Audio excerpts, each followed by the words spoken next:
Tony, we are here today, and if you can you briefly introduce yourself? Yes, I'm Tony Allan from the University of London, King's College in the University of London, and for most of my career I worked at the School of Oriental and African Studies. Tony, you have had probably the most, or the longest career in water and food management in relation to the Middle East globally. Mm-hmm. Can you tell us your personal experience when you started back in the 1960s or even earlier? Mm-hmm. What was water then, and how did the water problem evolve over the years and decades? Well, I came back into the academy and the university research in 1966, and I started to work in Libya at that point. And that was a place where the water resource had become a problem because they were pumping the water too fast, and it was clearly beginning to be a bit of a problem. When I started to look at the region as a whole, I found that Libya was one of the countries that ran out of water in the 1950s, but by 1966 and certainly by 72, every country in the region had run out of water in the sense that they didn't have enough water to grow their own food. That had become a public issue because big, important, significant leaders in the region, King Hussein of Jordan and Boutros Ghali in Egypt, were saying there will be a water war, and so that was the debate that was in play. I then, for the next 20 years until about 1986, was living with that. By 1986, people were still saying there's going to be a water war, but there was no sign of a water war. So I, as a scientist, not a leader of a country, a king or a foreign secretary or something, I had to explain to my own satisfaction why there'd been no water war. And it was as a consequence of doing some work in Egypt, which is a wonderful place in many ways to do research on water because they've been using it for so long. I found that in 1972, after most of history being able to supply all their own food, they were starting to import wheat and grain and flour at a very increasing rate. And then I realized, all you need to do if you run out of water is to import food. And then if you just think a bit more about it, you find that, of course, for all of the decades, well, from the 50s, 60s and 70s, that food was coming onto the world market at half cost. So for a country to enter into water deficit was not a big issue. All you had to do was buy half-cost food. So that explained to me why it was happening, to some extent why it was invisible, and the importance of the invisibility of certain solutions for a political leader. So a political leader doesn't want to find that solving their water problem is a huge political issue that's going to take all their attention. And so the political leaders were not thinking about it very deeply, but found that the existing solution, which was to import food, was a very acceptable solution, economically easy, but above all, no politics. And so that's why we are as we are globally, because although this was a revelation to me on the Middle East, of course, if you look back in the past 150-year history, nearly all the countries of Europe, 27 out of 28, apart from France, are net food importers. So the position which the Middle East countries emerged or moved into from the 1950s, 60s was the same position as the European countries had been in for, in the case of Britain, 150 years. So that has allowed us to digest the idea that importing food and the food trade is an absolutely essential element of world peace. Because you can, in fact, solve an elemental problem with no politics and come out of the other side with a population deluded by the sense of security, whereas, in fact, there is this deep dependence on a global system. You have coined the virtual water concept.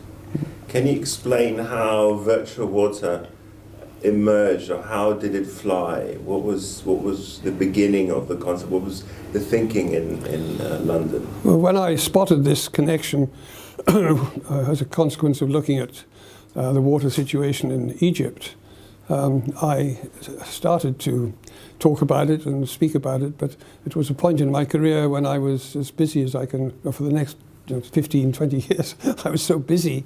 And my research wasn't heavily funded. It was just happening as I went along. So it was a cottage industry type research. I had this idea, and the first time I tried to publish it in Water International, which is a journal about water, one of the reviewers just dismissed it as a silly idea, which just made me angry. I was so busy, goodness me, so I forgot about it. I couldn't believe that this engineer, as it happened, just dismissed it as a foolish idea. And I suppose that was my first moment in my career when I began to wonder about the water sector science and whether it was safe in the hands of the engineers and the economists. But somehow, gradually, attending meetings and giving talks about it, it did get into the literature. And by the end of the 80s, the idea had taken off. It partly took off because we changed the name from embedded water, which is a much better English word to describe what is happening, to virtual water. That happened at a workshop or a seminar we were having, and this idea came up, and I realized that if I called it virtual water, it was one of the words that at the time was popular, it would probably move, and it did instantly. It attracted the attention of a very wonderful friend and colleague, Aaron Hoekstra, a scientist in the Netherlands, and he, being a modeler and having the courage of modelers, I find that in science we're often worried about the future because it's too difficult to know, and if you predict, you can't tell whether it's going to work or not. So we encourage our scientists to look back rather than forward. But the one part of science that looks forward are the modelers, bless them, with immense courage, and they do come up with numbers. So he came up with numbers in a world where there were no numbers. And I found that the numbers pleased me because they showed things that were confirming my approximate ideas. And so the rest is history. But the history hasn't been smooth in that, of course, the assumptions that Aaron and his team made were questionable, and people have properly examined and criticized and found that the water footprint number on its own is not as useful as an index of impact. The volume is interesting, but if you're using water which would not have been used for anything else and it's produced an effective economic outcome, there's no need to dam it because it's used a lot of water. So I've had to somehow keep in a safe position that I don't identify too closely with the water metrics, which are in place but very, very much questioned. So I'm now, as you asked me earlier about what has happened in my thinking about water, more recently, as I discovered, partly through Aaron Hoekstra's metrics, the volumes of water involved in production of food, I suddenly realized that, and having got to know a few farmers, I realized that an obvious neglected fact, underreported fact, was that water is managed by farmers, to some extent by engineers and to some extent by government regulations, but on the farm itself, whether the water is managed in a way which is good for the environment and good for society is in the hands of a farmer who has 25 other things to think about. And if he's not, or she is not getting any signal from the supply chain that the supply chain cares about what happens on water, the farmer is consigned to not being able to give time and attention to stewarding the water. So more recently, the messages have been farmers manage water, and if we don't help farmers manage water as a society, we are adopting a suicidal position because the planet only has a certain capacity, and if we're imposing so much demand on the water that it will be exhausted, as it is in California, Texas, Punjab, all the Middle Eastern countries, and China and Australia, there are major, major problems with the availability of water. So we are managing to feed 7.25 billion people. There are going to be certainly 9 billion people. And recently, as a consequence of the UN departments that look at demography, they're predicting 11 billion by the end of the century. So that's from 7.25 to 11 billion people to feed. That's going to be very challenging. And so I'd begun to try to get people to recognize that the future does depend on the capacity to produce, not necessarily in one's own country, but we do need to make sure that there are countries with the surplus water to feed the rest of the world. What is the role of food security experts to alleviate the water question globally and in the Middle East? Well, food security experts can be expert in different areas. And if they're in the world of science, then they'll be in their different boxes. So food security to an agriculturalist is producing more food with the same water and the same land. And that is an important element of it, in that we have moved from, when I was first in the Middle East, there being just 120 million people in 1966. There are now over 350 million people in the region. And in a way, one could say, gee, what a miracle has been worked to have coped with that. And in some parts of the region, the population has gone up 10 times in the period since 1950. So, this is a miracle of managing water and trade and so on. So, water security and food security is something which has been effectively put in place.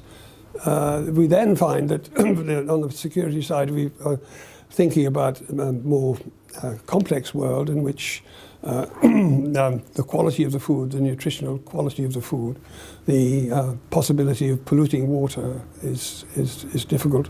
So one is finding now that getting a discussion going on water security, if it's to be comprehensive and effective, has to take into account not just the water production, the food production side, but these other areas of nutrition and pollution and damaging ecosystems. The three ecosystems. Water is just I care about water, but if one's in a meeting where people care about climate change and the atmosphere or biodiversity, they are working just as hard in their area. So when one has a meeting, one has got to be, in order to communicate, I find you've got to be aware of the range of issues that are of importance, and at the same time to help focus everyone on the farmer, who is the one that does nearly all the water management and most of the biodiversity management as well, without ever getting any recognition for it. So the additional, to summarize, with the two areas which matter most, and within them there are other sub-departments or subsections, are still the production side, but also the stewardship side. So we need to mind the planet, and we need to mind the health of the people on the planet. Yeah. Very interesting, thank you.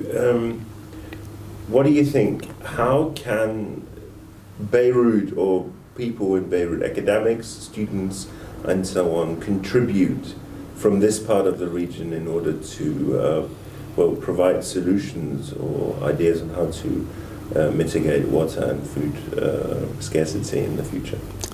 Well, since we have food supply chains which have farmers as well as producing, and then in the middle of the food supply chain we've got organizations which trade and process, manufacture and retail, and at the other end consume, we need to find the place where opinion can be turned into a politically effective force to get society to recognize that it needs to do something, if it is to be secure, by having secure farmers producing secure supplies of food, not just at home but everywhere.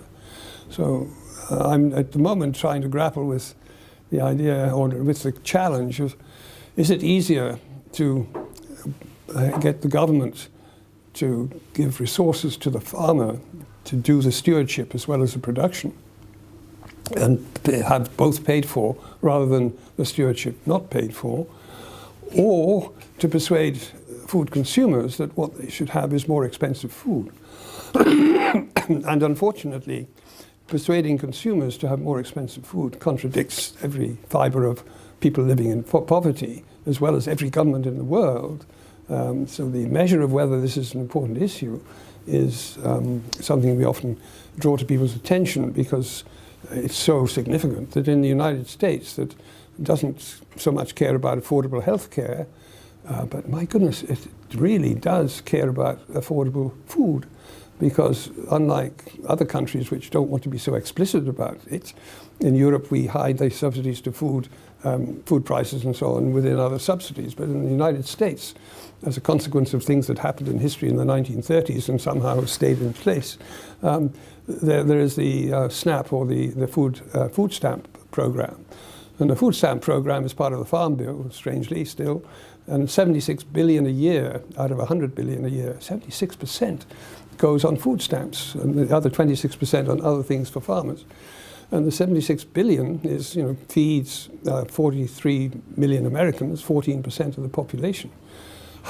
This indicates how important affordable food is to the richest country in the world.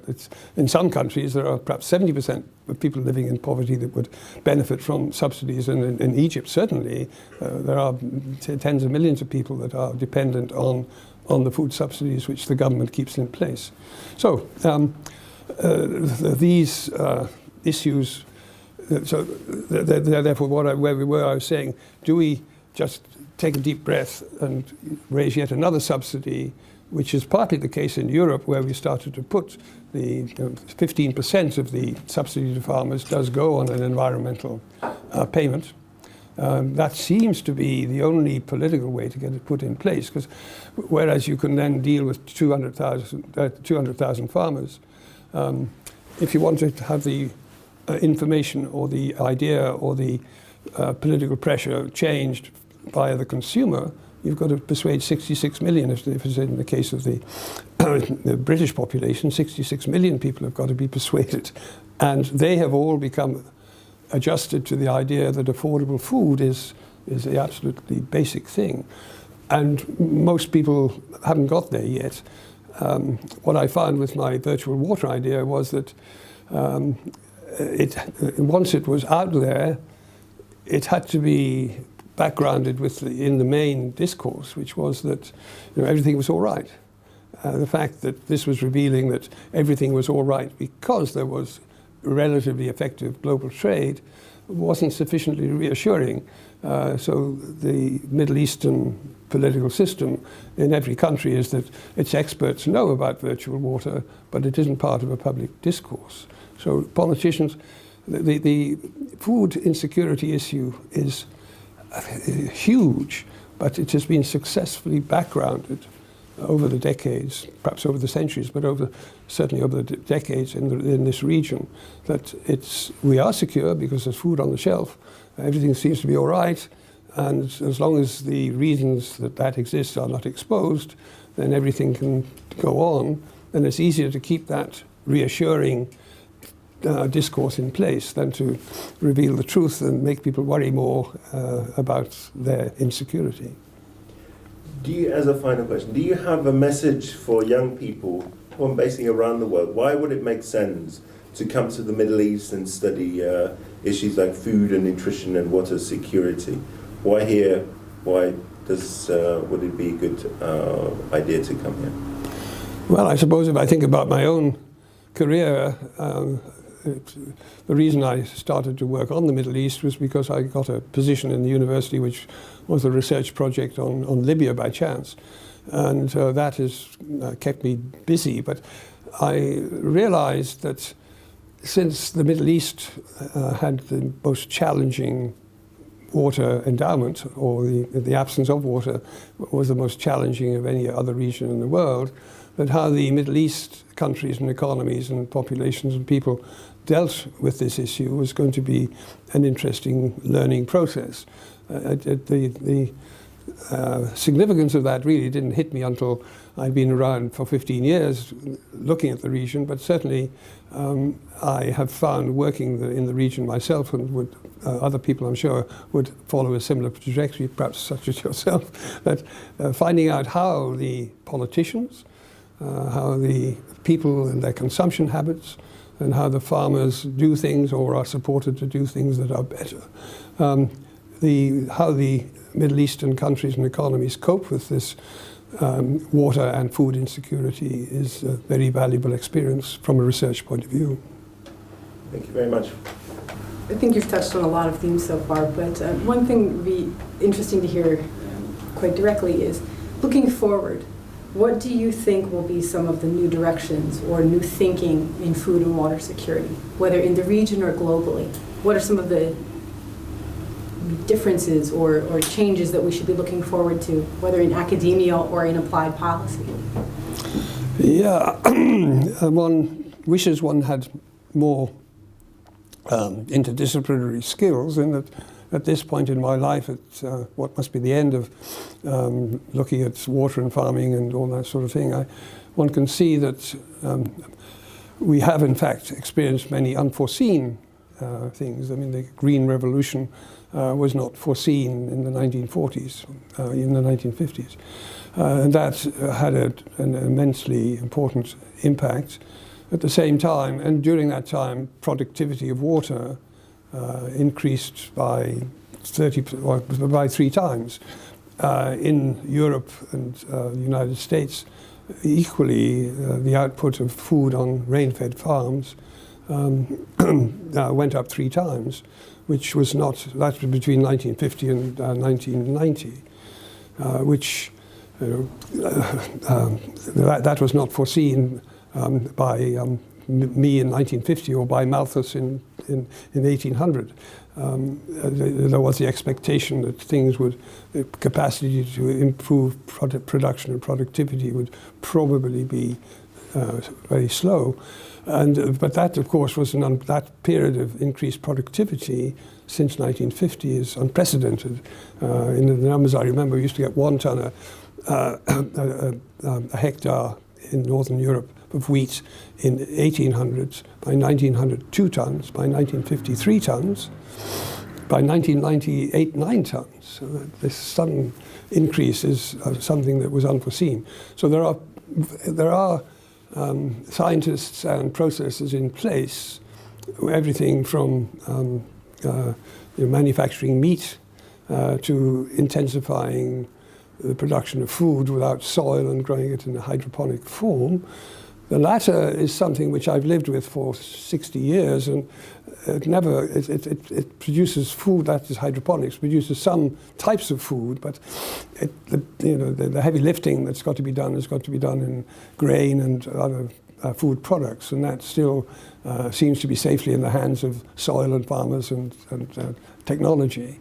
So one is trying to, and the big debate currently is about precision farming, that farmers can be helped to be even more clever than they are already because they know their fields, but if they do have some additional help from sensing, satellite sensing, they may be able to use the inputs more efficiently, less wastefully, and gain even higher productivity, perhaps getting 1% more a year, or perhaps 50% more output over a period of decades, which would be very good because the population is going to move from 7.25 billion to certainly 9 billion, 11 billion. So we do need to roughly double the production of food. And there are technologies. So your question was, what is the future? Well, we didn't predict what happened by 1990 and 1950. One's therefore cautious about predicting. There will be some significant changes. In order to get those changes made effective, a lot has got to be done to make sure that farmers have safe livelihoods.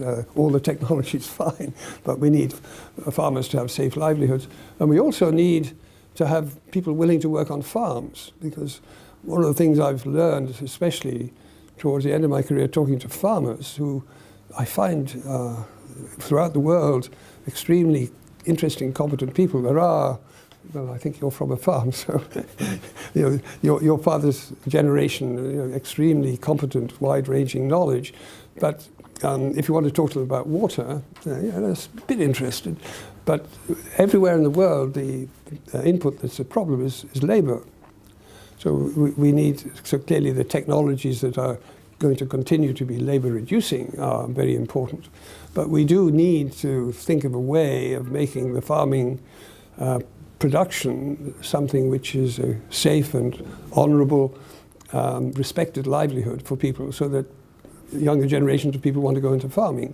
because at the moment so many people are leaving, and the farmers don't necessarily expect their children to take on the farm because the children find it more attractive to have a different way of life.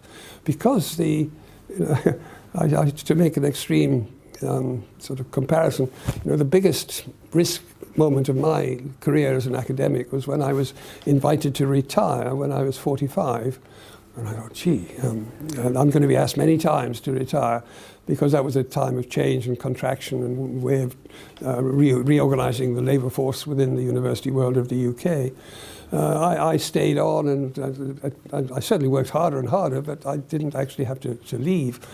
But if you meet a farmer, I mean, the farmer has more moments in a day than I've had in a whole career. Certainly in a season or in a period of the moment.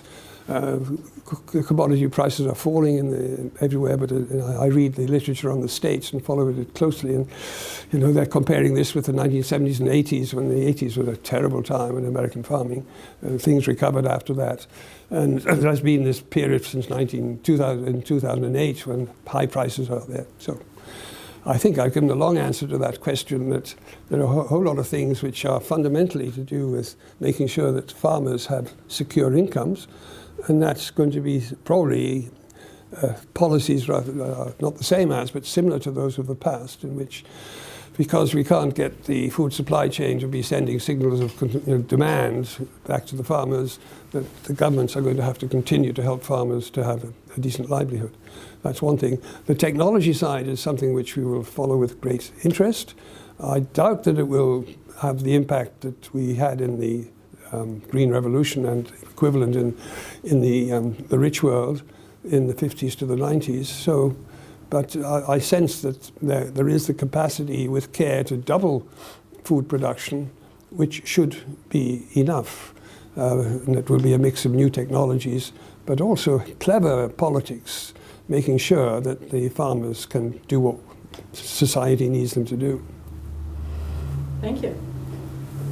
So for those folks, I mean, you've touched, so there's technological considerations that obviously need to continue to be important in the technological side, on the agriculture side, as well as new dimensions, so the GIS systems that weren't part of agriculture 30 years ago. And then there's the policy side of things. So for those who are coming up and thinking how they can contribute to food security and water security, any guidance for them as they sort of start into the field?